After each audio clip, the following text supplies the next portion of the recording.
The scripture, Psalm 127 verse 1, "Except the Lord builds the house, they labor in vain that build it." Upon taking office, the first strategic action of Governor Alex Otti, OFR, was to cleanse, rededicate, and hand over the affairs of Abia State to God for his leadership and guidance. The election of His Excellency Governor Alex Otti, OFR, as the Executive Governor of Abia State on the 18th day of March 2023 and the subsequent declaration of his victory by INEC on the 22nd day of March 2023 after 4 days of devilish moves and attempts to thwart his victory once again, marked a significant answer to the fervent prayers of many Abians and residents who endured years of political marginalization, socio-economic servitude, and deliberate policies of impoverishment by previous public office holders. The thunderous jubilation and celebrations that followed the declaration of his victory across the state are testaments to the joy that comes from liberation after years of political alienation and socio-economic struggles imposed by the ungodly actions of past leaders. A godly leader and government would not find it acceptable to owe pensioners over 10 years of pension arrears, even after normalizing payment of half pension only once or twice a year, turning many elderly citizens into destitute and causing frustration that led to unnecessary deaths.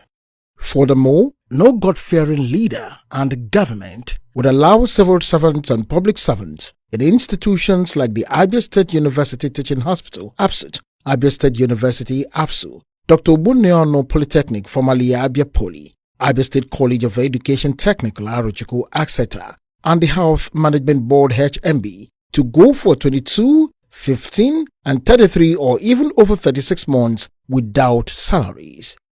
A compassionate leader and government would not demolish people's buildings without compensation under the guise of road construction, only to abandon those roads afterward. A government that reveres God would not remain indifferent while businesses close down and relocate to other states due to poor and collapsed road networks, leading to unemployment and weaponization of poverty.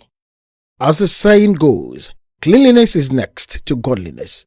A responsible leader and government would not be comfortable allowing garbage and filth to engulf the cities of Abia and Umuahia, as was the case before the emergence of Governor Alex Otti, OFR. No leader who fears God would stand by and watch citizens die from preventable and treatable diseases due to weak and neglected healthcare institutions while they and their families seek quality healthcare abroad at the public's expense. Moreover, a principled leadership and government would not overlook the decline of the public education system simply because their children do not attend public schools or can afford quality education elsewhere at taxpayers' expense. The list of ungodly actions by some past leaders and public office holders in the state is extensive, and the people of Abia are well aware of them. Abia lost its dignity and became a subject of ridicule due to the actions of these leaders. Governor Otti recognized that he could not build a righteous government on the corrupt foundations laid by his predecessors. To reverse the negative impact of these past leaders and establish a godly government, a spiritual exercise was necessary. He gathered anointed leaders from various religious organizations to seek mercy for the state, rededicate it, and hand over the affairs of the state, known as God's own state, back to God. As the scripture states in Proverbs 14:34, righteousness exalts a nation, but sin is a reproach.